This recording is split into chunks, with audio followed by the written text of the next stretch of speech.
I'm Amy Weir. I'm the current Place 5 trustee for the Round Rock Independent School District Board of Trustees and the current board secretary. And I'm Amber Feller. I serve as a Round Rock ISD School Board Trustee Place 3, and I am also currently serving as the current school board president. We're here today to talk about Election 101. Yep, we're getting into election season, and we have a big election coming up November 8th, and we really want to make sure that you are educated as we head towards the polls.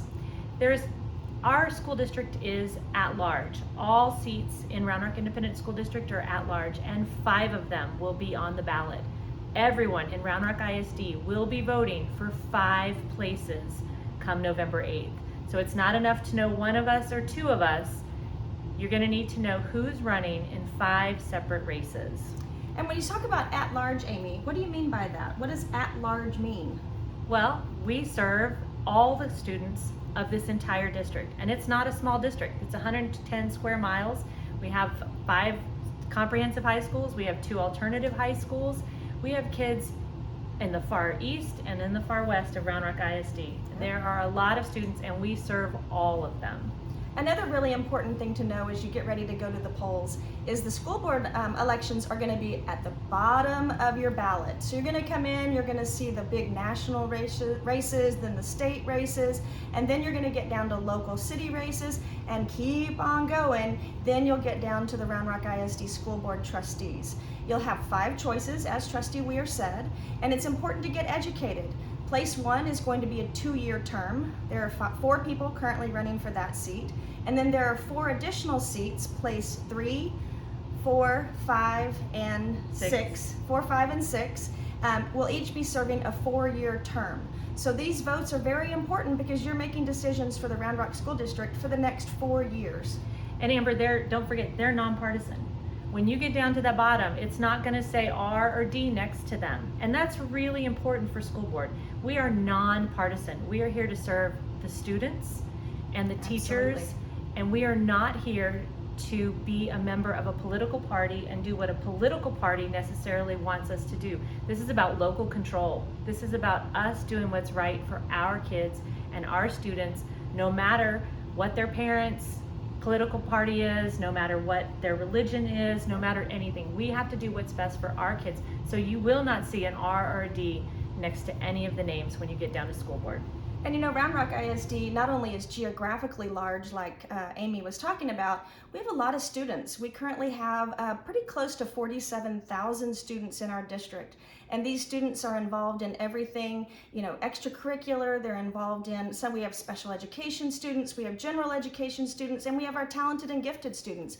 And so when someone decides to step up and serve as a trustee, they are representing each and every single student, whether they live next door to them or they live all the way across town. So it's really important that you are getting to know who the people are running and what they're running for and what they represent in their votes should they actually make it to the dais after the November 8th election.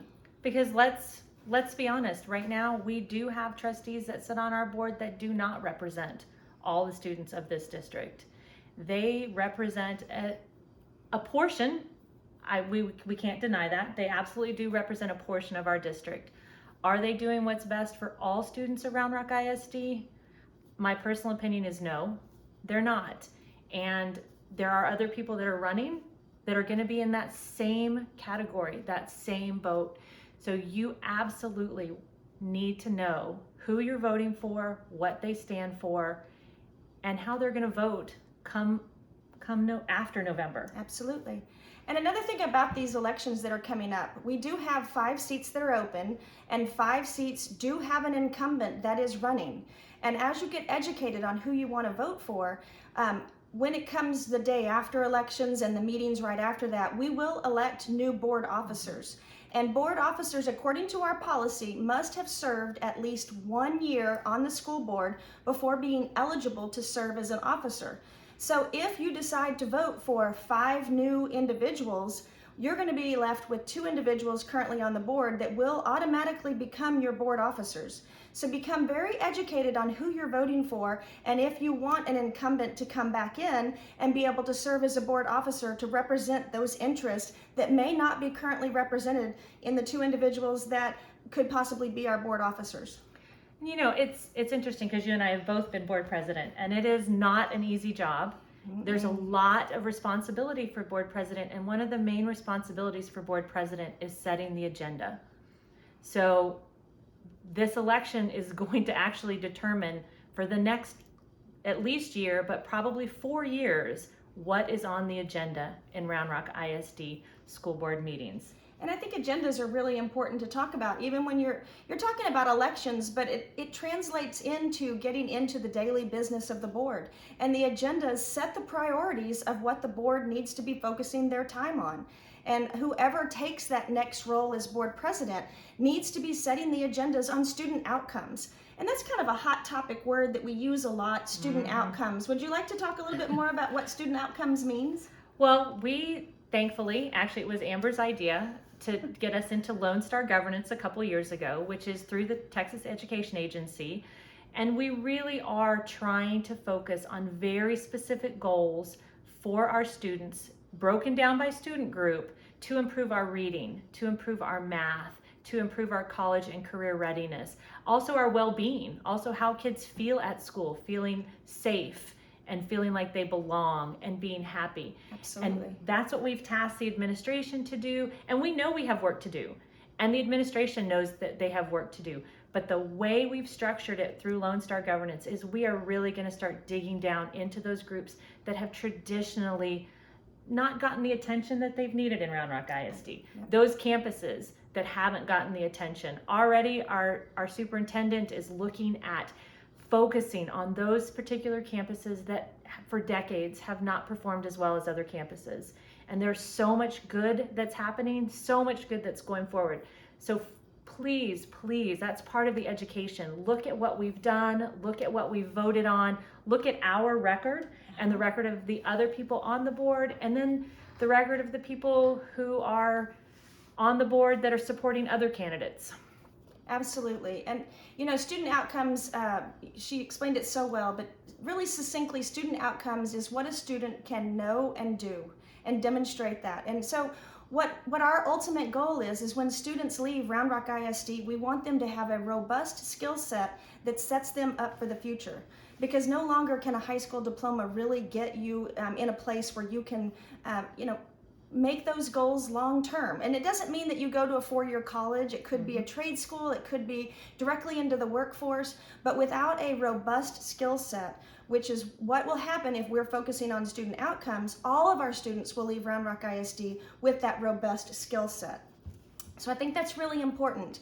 There are some other really important topics that I think school board trustees should be focusing on, but we need to make sure that we're spending our money wisely, and that these elections matter, because your tax dollars matter, and who you elect will be spending the thousands and thousands of dollars that you pay in taxes every year, and we want them spent on students, not on legal fees, not on lawsuits, not on distractions. We want them spent on students and on staff.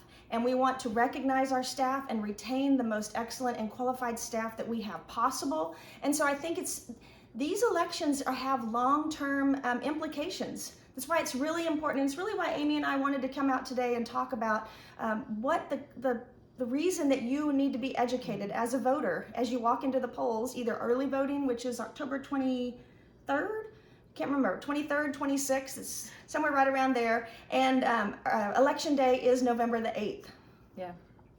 And then I think that's going to be it for us for today, but I hope that we can do this a little bit more, because there are a lot of other topics that I would love to share with people.